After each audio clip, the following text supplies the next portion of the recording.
What's going on, guys? Adam again, back with Atomic Garage, and in this video we are going to talk about the great debate. Yes, Snap-on versus Harbor Freight. Coming up in this video. Drop that intro. So guys, we're going to jump into this debate and my personal feelings of Snap-on and all of those tool companies versus Harbor Freight. Now, how do I feel about this? Now, simply put, I don't mind Snap-on. I don't mind Matco, Cornwell, Mac Tools. I don't mind any of those companies at all. You know, they have to make money, and there's a lot of technicians that believe in the tools and the products that they get. That's not a problem at all.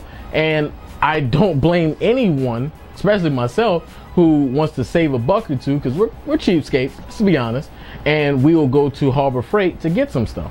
And I think it really all depends on how often you're using it, what you're using it for, how hard are you going to use it, the amount of experience that you have when working with a tool from Snap-on or Harbor Freight or wherever, and also, can you afford it? You know, let's be quite honest. I don't recommend someone to go straight out of technical school for automotive repair and go straight in and buy this humongous Snap-on box, triple bay, and the hutch to go on top and all of the tools. I'm not saying do that at all, but I'm saying that start with something, start with a regular tool set from anybody, and then work your way up. And if you feel that I could use this tool I use a lot and I prefer this as quality, then you start mixing and matching pieces back and forth to get the tools that you want that does the job appropriately. So for me personally, coming out of the field, I don't mind Snap-on, even though I feel they're more strap-on than Snap-on. And I'm being completely honest, because unfortunately I've gotten screwed over by Snap-on. But it's not Snap-on the corporation. I dealt with a pretty terrible tool guy that I bought a classic 78 Snap-on toolbox from, and I went to another job, and that job already had toolboxes, which was a Lexus dealership. Loved that place. And I said, okay, well, I'm moving into an apartment. I've got no place to put this toolbox. What I'll do is I'll trade the toolbox in, and you'll give me fair market value, which is already kind of a ripoff, but it's fine. You give me fair market value for the toolbox, and I will reorder tools with it. So instead of having a toolbox on a credit account, I will now have 2.5 pages worth of tools to go on. And that tool guy gave me some tools that he had, and after that he didn't care anymore. I had maybe 5 or 6 tools out of 20 something tools that was on the list, and for months I would chase him down and call and deal with the corporation and everybody saying, hey, I don't got my tools, I need my tools, I'm paying you guys, I paid you guys for 9 months to a year, you know, and God forbid if you miss a single payment, Snap-on credit is all over you, quite honestly.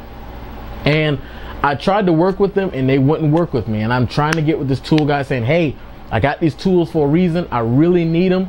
I methodically came up with a list of tools that wasn't the most expensive, which is an oxymoron, honestly, from Snap-on, but tools that weren't extremely expensive, but were tools that I needed, that I knew I needed, and I wasn't getting outrageous or outlandish with crazy wishes on tools and those one-off stuff. No, I wasn't doing all that. Basically, it was the electric torque wrench, which is amazing from Snap-on, I'll be completely honest, and it was wobbles, extensions, and a bunch of other little stuff like that I was getting that totaled around $2,500 bucks. But the Snap-on dealer never gave me my tools, so I paid and paid and paid and paid, and then finally I said, you know what, I'm not paying anymore. The few tools that I have, the 6-7 tools I have, I'm going to give you back, and I'm done. I'm walking away from it. And it affected my credit. It killed my credit, to be quite honest with you. It was a voluntary repossession, but on my credit it didn't come up as such.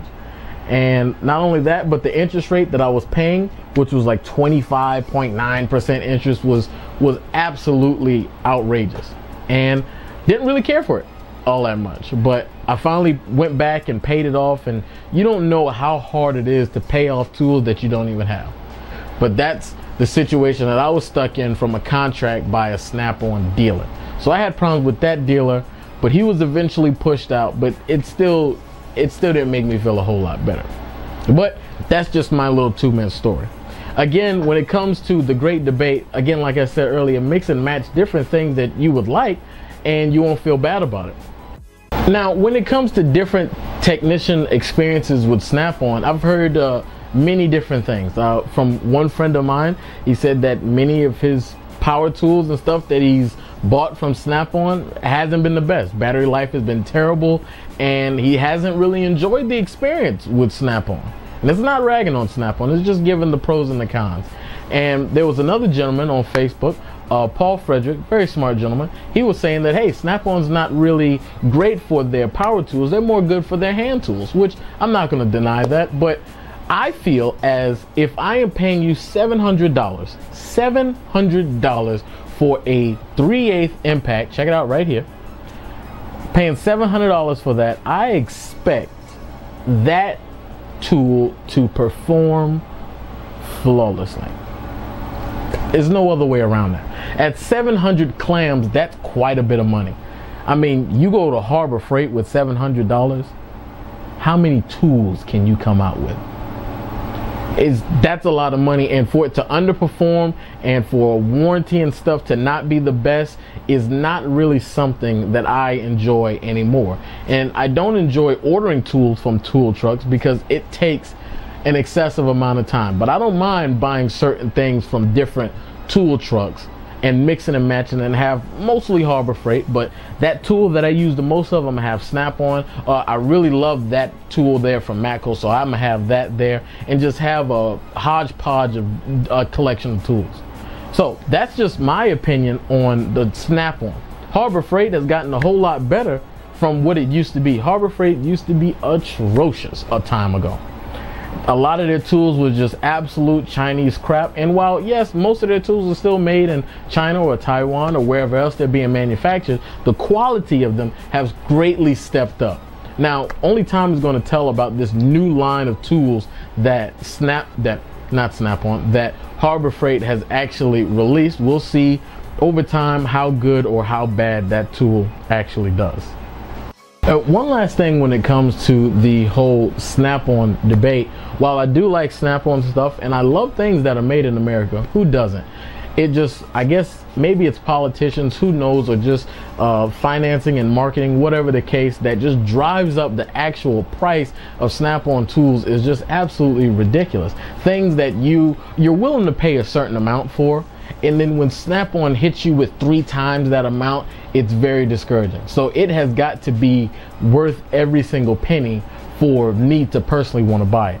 You know, when I was working in the field, I would go on the Snap-on truck or the Matco truck, and I'd do more window shopping than anything. And I tried to keep my bill, you know, $300-400 on down, so that way I don't have to worry about it. Because there's nothing like having 3 different tool companies coming out on payday. That hurts badly, I tell you that right now. Cornwell though, now Cornwell's a company, tool truck company that I mean honestly, I love Cornwell tools personally, and I haven't had a abundance of Cornwell tools because unfortunately the little hick town that I live in, Cornwell never could really stay in business because everybody were, you know, Snap-on or they were Matco or whatever the case was. But that's a tool company that I personally love, and their prices was way more doable than most other places.